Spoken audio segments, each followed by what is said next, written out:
Welcome to the Darkstream. VoxDay, voxday.blogspot.com, and Infogalactic. Like a lot of people, I was surprised to hear about the death of the Linkin Park lead singer. I can't claim to have been a huge fan of the band, but I liked their Hybrid Theory. I think I actually had their Hybrid Theory CD back in the day. Chester Bennington, that's right, that's his name.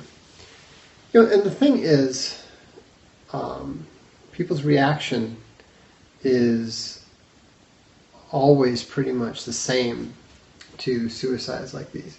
He has so much to live for. How could he do this to his family? Why would he do this? Especially when you're talking about people who are supposedly on top of the world. Chris Cornell, obviously, a friend of his, had also committed suicide. That probably played some role in it. But the thing is, it doesn't really matter why they do it. It's not going to stop. It's not going to change anything. Some people like to try to somehow post-mortem shame the dead in the hopes that this will prevent other people, that sort of thing. And all that stuff is pointless. What's more interesting and what's more relevant is to ask yourself, why would someone who has plenty of money, who has a wife, who has kids, that sort of thing, who has fame, everything that we're supposed to want, why do they just throw it all away? And the answer, obviously, is that they are they're in some level of emotional pain, and they are missing purpose in their life. They're missing hope in their life. And, it's so easy for us to think that we are so much smarter and so much more advanced beyond our forebears and our predecessors. And it's kind of amazing to me how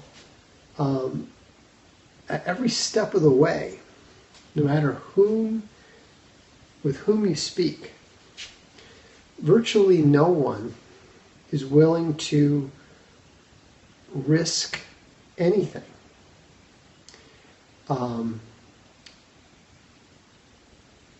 They're not willing to risk the loss of their material comforts, of their day-to-day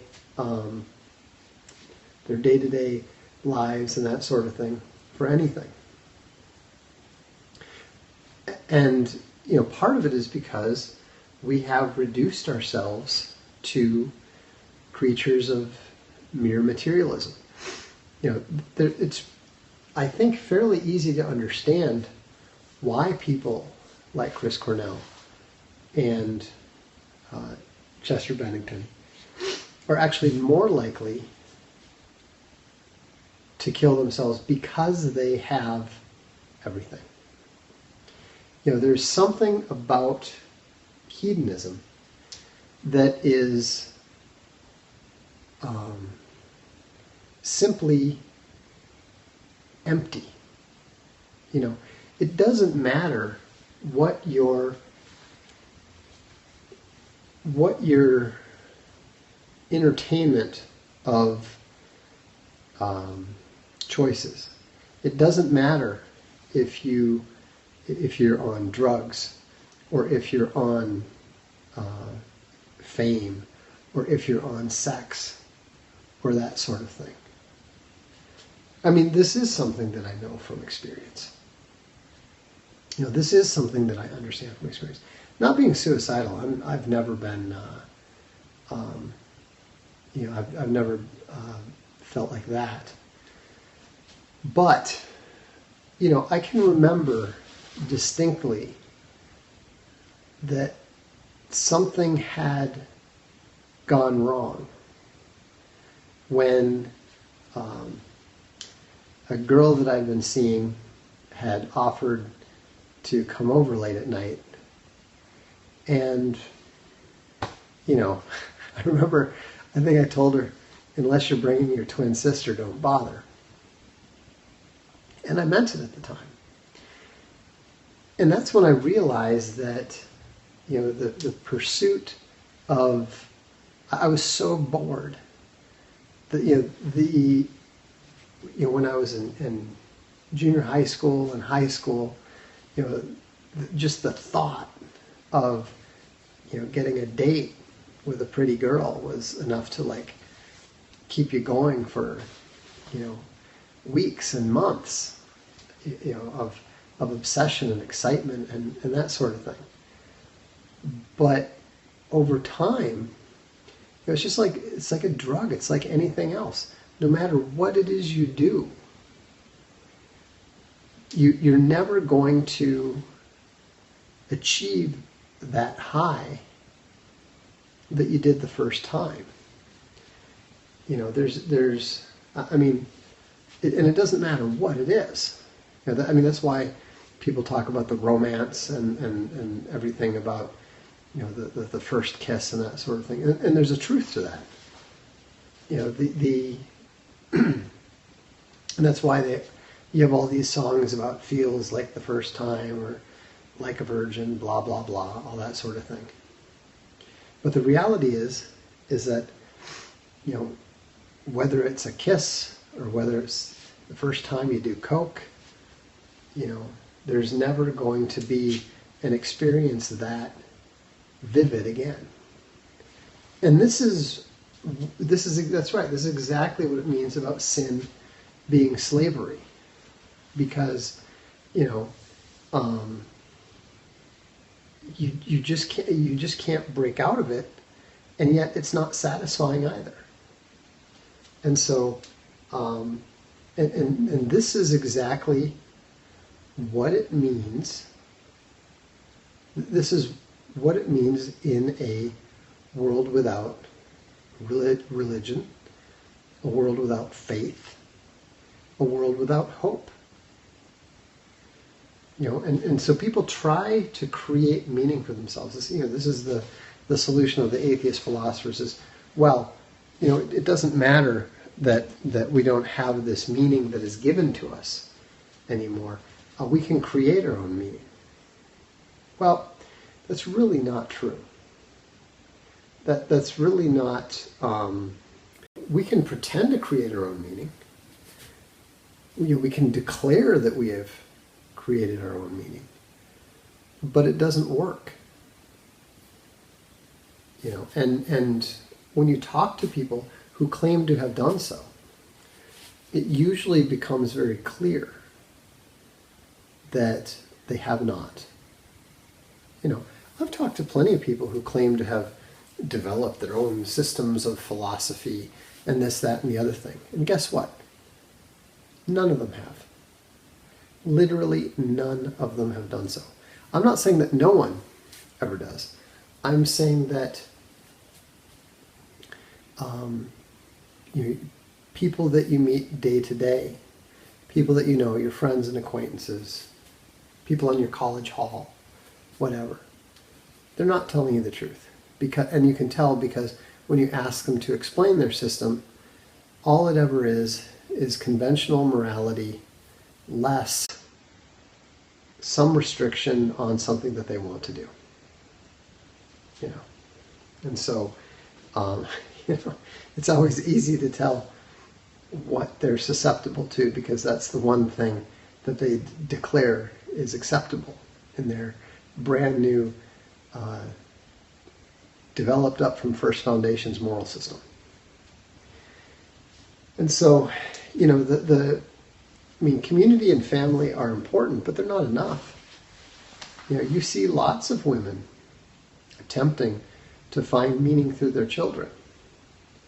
And they're the ones who are so rejected and upset and devastated when the children do what is natural and grow up, become adults, and begin to go off on their own. And so, what I think is important to recall is that, one of the things that, if you think about what are they talk about the fruits of the Spirit. The fruits of the Spirit are love, faith, and hope. And it's really the third one. The third one we don't think about much.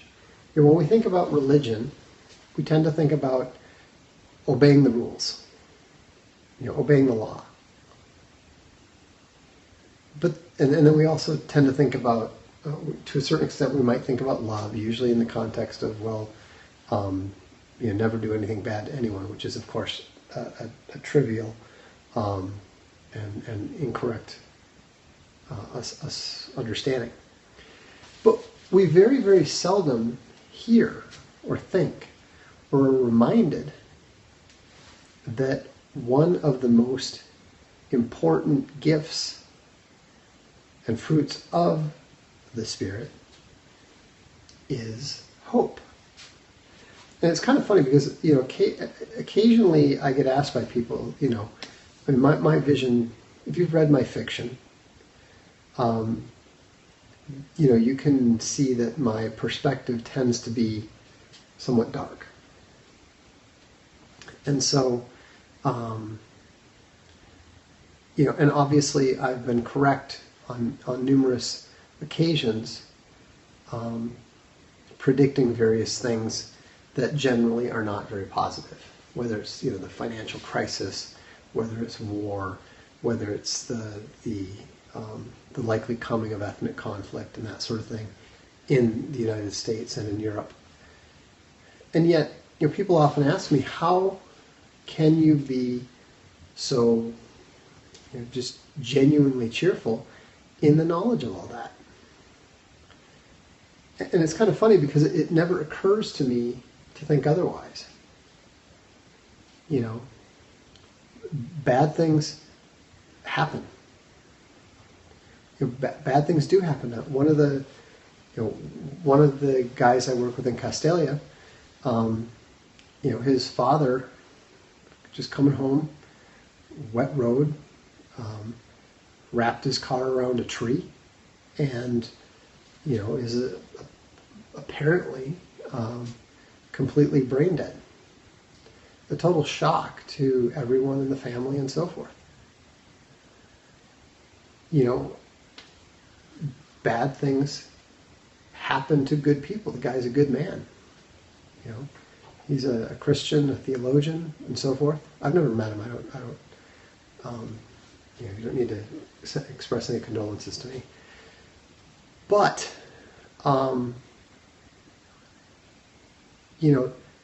there is more to it than that.